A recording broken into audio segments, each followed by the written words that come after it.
नमस्कार। गुरु दक्षिणा क्लास में आप सबका स्वागत है। आज हम पढ़ेंगे समास का अंतिम भेद, बहुव्रीहि समास और समासों में अंतर।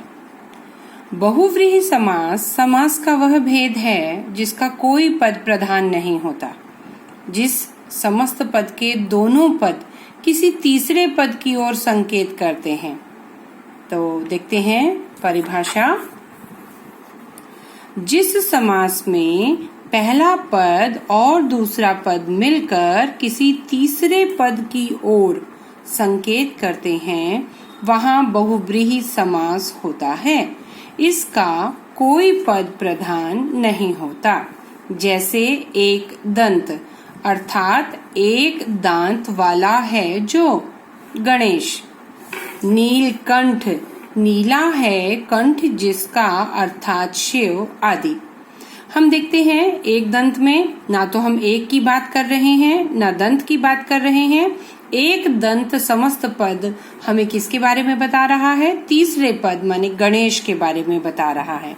ऐसे ही नीलकंठ में ना हम नीले रंग की बात कर रहे हैं ना ही कंठ की, हम बात कर रहे हैं शिव की जिनका कंठ नीला है। तो समस्त पद तीसरे पद की विशेषता बताता है, तीसरे पद की ओर संकेत करता है। ऐसा समास ही बहुव्रीहि समास कहलाता है। और उदाहरण देखिए।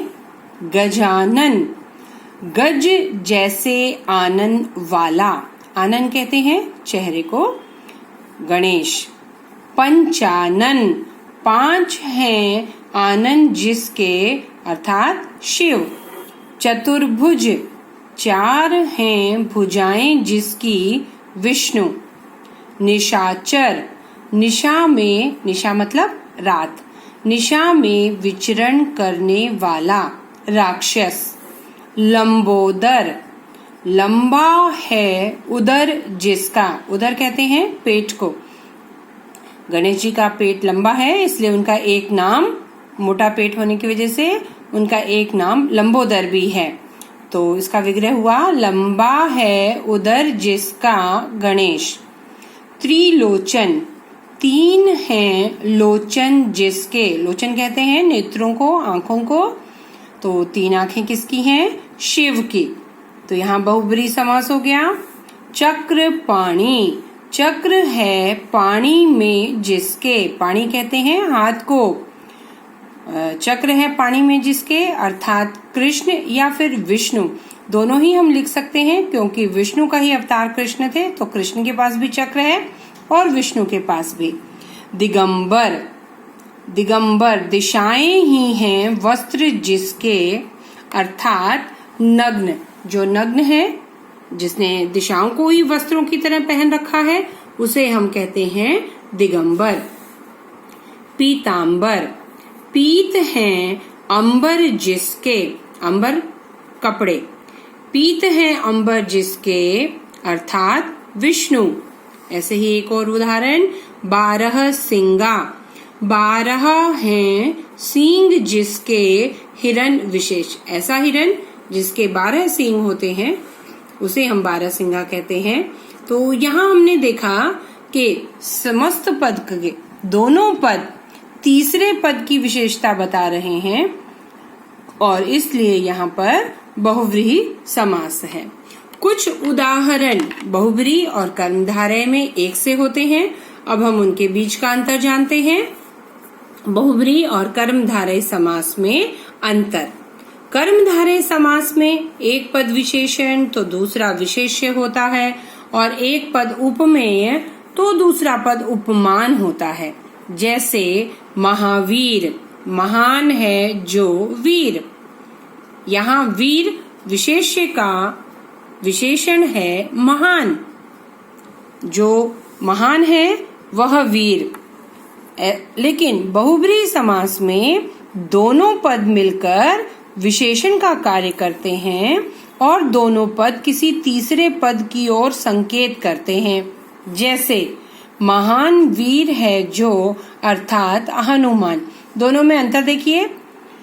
कर्मधारय समास का एक पद विशेषण है तो दूसरा विशेष्य है, लेकिन बहुब्रीहि समास के दोनों पद विशेषण की तरह कार्य करते हैं और किसी तीसरे पद की ओर संकेत करते हैं। कुछ और उदाहरण देखेंगे जो विग्रह के आधार पर समास की पहचान बताते हैं, अर्थात जैसा हम विग्रह करेंगे वही समास का नाम होगा। उदाहरण के लिए देखेंगे कमल नयन, कमल रूपी नयन कर्मधारय समास। जब हम कमल रूपी नयन बोल रहे हैं तो कमल उपमान है, नयन उपमेय है जिसकी उपमा दी जा रही है, तो कर्मधारय समास। लेकिन जब हम विग्रह करेंगे कमल जैसे नयन हैं जिसके, अर्थात कृष्ण, तो वह बहुब्रीहि समास हो जाएगा। दूसरा उदाहरण देखेंगे पीतांबर, पीत है जो अंबर कर्मधारय समास, माने पीत विशेषण, अंबर विशेष्य माने पीला वस्त्र, तो कर्मधारय समास।